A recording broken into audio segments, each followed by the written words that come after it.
Admin barrier. Basically, admin barrier are the procedural measures that help prevent the accidents and manage the risk. जो भी हम SOPs बनाते हैं, checklist, inspection checklist, ये सब जो are all the admin barriers.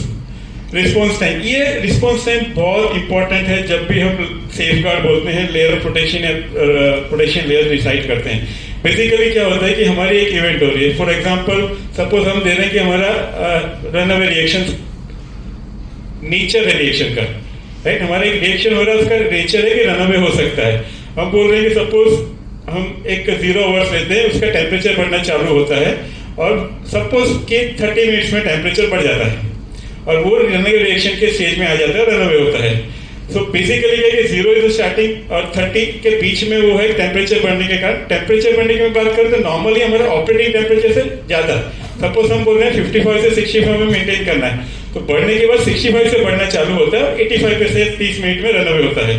So basically क्या है कि ये हमारा इवेंट हो रहा है, इवेंट स्टार्ट हो रहा है, इनिशिएट हो रहा है कि 0 मिनट पे और 30 मिनट पे रन अवे हो रहा है. तो हमें जब सेफ गार्ड देखना है तो इसका रिस्पॉन्स टाइम हमें देखना बहुत जरूरी है.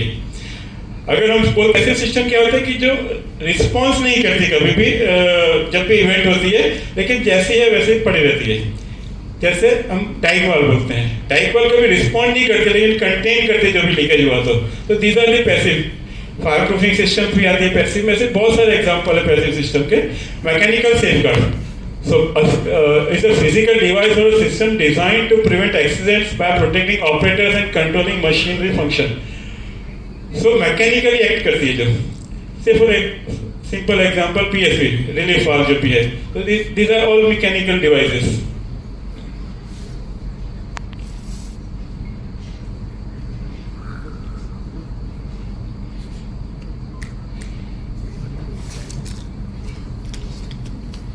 नेक्स्ट कर देंगे, next okay okay, thank you. So अब ये बेसिक टर्मिनोलॉजी से कुछ मैंने आपके साथ शेयर किया. तो इम्पोर्टेंट चीज़ है safe guards and protection layers. इसमें बेसिक डिफरेंस है जो मैं आपको बताना चाहता हूँ. कई बार हम कंफ्यूज हो जाते हैं, तो जब क्रेडिट लेना है या रिस्क असेसमेंट के टाइम पे यूज करते हैं तो क्लैरिटी नहीं रहती है. तो बेसिकली सेफ गार्ड क्या है, फर्स्ट ऑफ ऑल हम वो देखते हैं. एनी डिवाइस, सिस्टम और action that would likely interrupt the chain of the event. जैसे हमने चेन ऑफ इवेंट मैंने पहले बताया था आपको फिगर में कि इनिशिएटिव इवेंट, कंसीक्वेंस, उसके बीच में जो भी हो रहा है, टेम्परेचर बढ़ना, प्रेशर बढ़ना, रिलीज होना, डैमेज होना, it's a chain of event. So any device, system और action that would likely interrupt the chain of the event following an initiating event. So that is a safeguard. Effectiveness of the safeguard क्या है? Cannot be quantified due to the lack of data. कई बार ऐसा होता है, से हम बोल रहे हैं कि ट्रेनिंग्स कर रहे हैं लेकिन उसके पास डेटा नहीं है हमारे पास में ट्रेनिंग्स का प्रॉपरली. सो वो एक लिमिटेशन है सेफगार्ड का. अनसर्टेनिटी एज टू इंडिपेंडेंस और इफेक्टिवनेस. इंडिपेंडेंस क्या होता है कि सपोज हम बोल रहे हैं कि हमारे पास में दो टेम्परेचर, एक प्रेशर ट्रांसमीटर है रिएक्टर पे, एक टेम्परेचर ट्रांसमीटर है, दोनों से एक ही बार बंद हो रहा है, तो इंडिपेंडेंट नहीं हुए. सेफगार्ड के केस में हम वो कंसीडर कर लेते हैं कई बार, बट इंडिपेंडेंट प्रोटेक्शन लेयर की बात है कि तो नहीं कर सकते हैं. Not consider as independent protection layer, independent नहीं हुए. सेफगार्ड के केस में हम वो कंसीडर कर लेते हैं कई बार, बट इंडिपेंडेंट प्रोटेक्शन लेयर की बात है कि तो नहीं कर सकते हैं. Not consider as independent protection layer. अब इंडिपेंडेंट प्रोटेक्शन लेयर क्या है बेसिकली? इन जनरल अगर हम बात करें तो effective in preventing the consequence, that is the first objective. ये फर्स्ट ऑब्जेक्टिव है कि जो भी हमारा कंसीक्वेंस हो रहा है उसके इन बिटवीन हमारे जो भी एस्केलेशन है उसको प्रिवेंट करने के लिए. Independent of initiating event.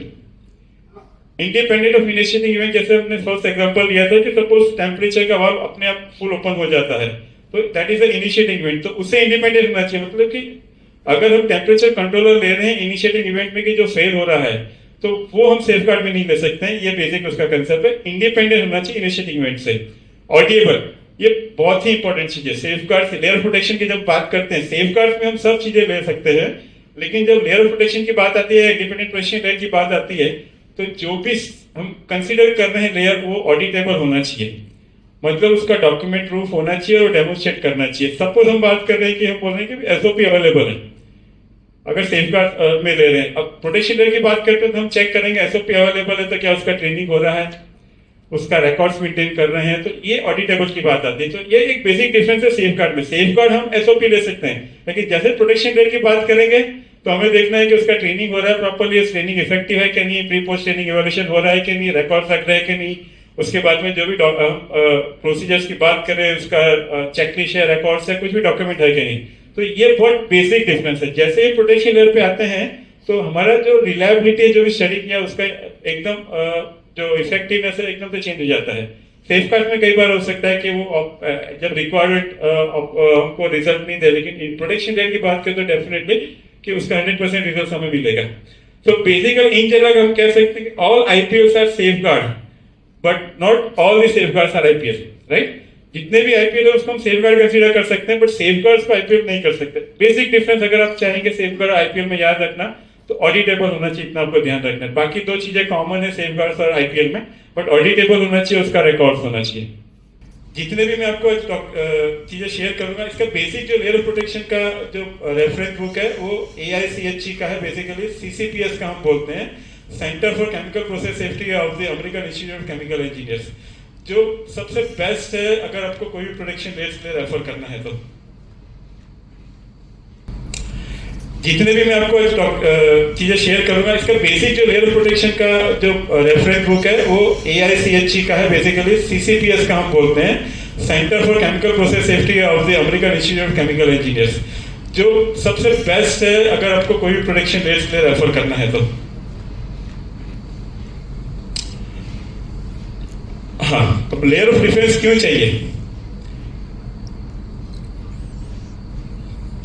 Accident can occur even with the best practice in the place. Layer of defense help prevent the catastrophic outcome. तो बेसिकली है कि ऑब्जेक्टिव है कि कैटास्ट्रोफिक आउटकम जो भी है, ज्यादा इसलिए मैंने आपको पहले कहा था कि मेजर एक्सीडेंट हम इसे डेफिनेटली प्रिवेंट कर सकते हैं। सो मेजर एक्सीडेंट में हम बोल सकते हैं फैटल या कम्युनिटी को इम्पैक्ट करना या एसेट डैमेज हमारा मेजर हो रहे हैं वो। So they ensure the minimisation of human error, technical failure and environmental errors, right, that is the objective. Redundancy ensure that if one defense fails, others can still mitigate the risk. Basically क्या है कि हम देखते हैं, suppose हम बोल रहे हैं कि टेम्परेचर बढ़ रहा है, प्रेशर बढ़ रहा है, रिएक्टर डैमेज हो रहा है, फायर हो रहा है, उसका इम्पैक्ट बहुत ज्यादा है, फैटलिटी 2 या 3 4 भी हो सकती है। तो उसमें अगर सिर्फ हम एक प्रोटेक्शन देंगे तो नहीं चलेगा। क्यों नहीं चलेगा? परफेक्ट। एक बेसिक चीज समझ लीजिए, रिस्क असेसमेंट में हम प्रोटेक्शन लेयर्स का फेलियर कंसीडर नहीं करते हैं, बट ये कंसीडर करते हैं कि हर एक की प्रोबेबिलिटी ऑफ फेलियर है। जब भी हम रिस्क असेसमेंट करते हैं तो क्या होता है कि जो डेविएशंस लेते हैं वो प्रोसेस कंट्रोल्स को फेलियर्स पे लेते हैं। मैं आगे एक्सप्लेन करता हूँ आपको। प्रोसेस कंट्रोल्स को फेलियर्स लेते हैं, बेसिक डिजाइन को कभी भी सेफगार्ड को फेल नहीं लेते, but probability of failure, because हमको जितने ज्यादा रेंज नहीं उतना सिस्टम ज्यादा